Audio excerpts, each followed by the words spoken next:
Hi, folks. It's Rob Downs with Managed IT Solutions, and it is time for another Tech Talk Tuesday, as it is Tuesday, and I actually made it on Tuesday this week. Last week, we talked about AI in your business and how it may be slowing you down, and this week, we're going to continue on the AI theme. So, you know, AI, whether you think it's in your business or not, it is. You're just not in control. So, what we want to cover here today is going to be talking about that and what it might mean. So, if you think you haven't adopted AI, I've got bad news. You already have, right? The real question is whether you're controlling it or just hoping nothing bad happens or breaks, right? So, where does AI show up? Well, lots of email platforms have AI now, spam filtering, uh, writing suggestions, summarizations, that type of thing people are using for AI. Search engines, I don't know if you've noticed. I know when I go to Google and do a search now, it will prompt me to enhance the search with Gemini. So there's some AI. Uh, you know, phone calls and voicemails, there's a lot of transcription going on and call routing. CRMs now are incorporating AI in the back end without you possibly knowing about it. Or accounting tools, same thing. They're doing auto classifications. They might be doing some recommendations, right? And then, some of the more obvious ones, kind of. Microsoft 365 and Google Workplace both have AI assistants that are turned on by default. Now, Google Workplace, if you have it, Gemini comes included. Microsoft 365 has Copilot. Their advanced Copilot you still have to pay for, but Copilot Chat, basic Copilot is included now. So there is AI throughout your system. So the future, it's not the future, right? It's not future AI. It's default settings AI in all these different systems, right? So, um, and those are the obvious ones, right? So, um, what you might have though, and not know it, is going to be shadow AI or shadow IT, right? Version 2. Um, and 10 years ago, it was Dropbox and personal Gmail, right? People might have been using it without letting you know. Today, it's AI, and it's moving a lot faster, right? So employees could be pasting data into ChatGPT. Um, they could be downloading browser extensions, doing helpful things for them. Um, I don't know how many meetings you've been to of late that somebody has an AI note taker in the meeting, right? And normally when I go into meetings, there can be more than one. So there's that. And then finally, there could be free tools that people are using that have AI built in, no contracts, no audit trails. They don't get installed. So again, that's why we call it shadow AI. All right. What does this mean to you? Well, what you're really worried about is going to be the risks that come with this shadow AI that might be, or even not shadow AI, that could be pervasive in your environment. You could have data leakage, is probably one of the number ones. Client data could be getting put into AI training models. Financial data could be put up there. HR issues and or employee information could be getting put up there, and people could be drafting, doing legal drafts up there, right, with IP or other sensitive information.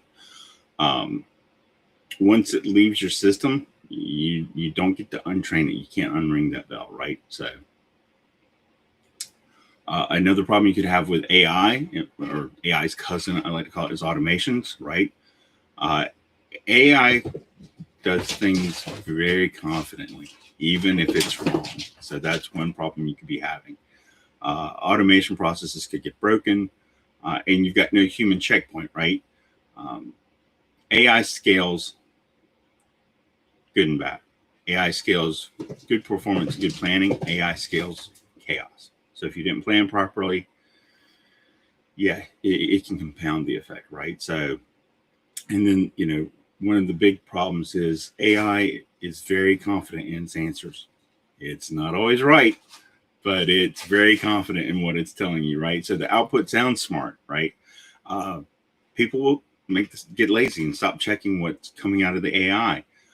And they'll make decisions based off what's called a hallucination, which is when AI makes stuff up, right? So um, the danger from AI isn't that it's dumb. The problem is that AI is convincingly wrong, right? And so you have to challenge and push back against it, and your employees have to do that too.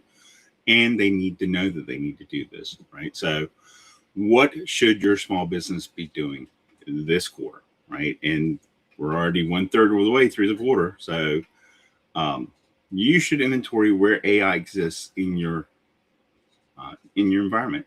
What tools are being used, who is using them. You need to be setting basic guardrails on the use. What data can and can't be used, right? So that is going to be what we would call an AI acceptable use policy. Just like back in the day, we used to have an internet acceptable use policy, right?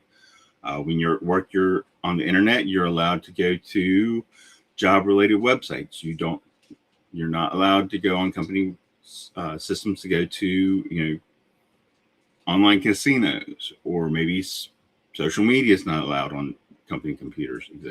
Same thing for AI. You have to set boundaries. And then finally, finally, but you need to centralize approved tools, right? There should be accountability. These are the tools, part of the AI acceptability usage policy, and you need to assign ownership. And if you're in a small business, that could be everybody's got a little bit of ownership, right? Everyone's accountable. But you also need to be able to audit, again, what tools are being used on what computers.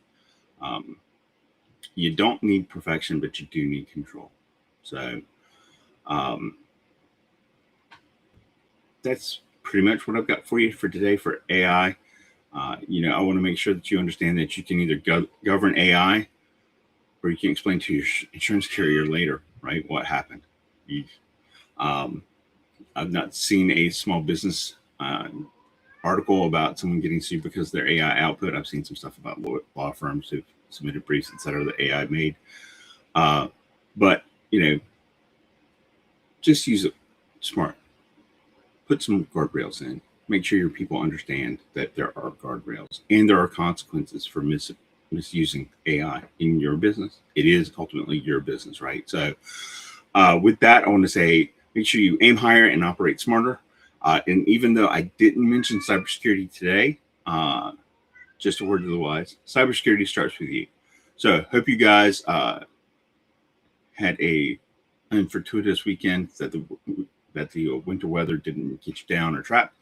And here's hoping that you will have a great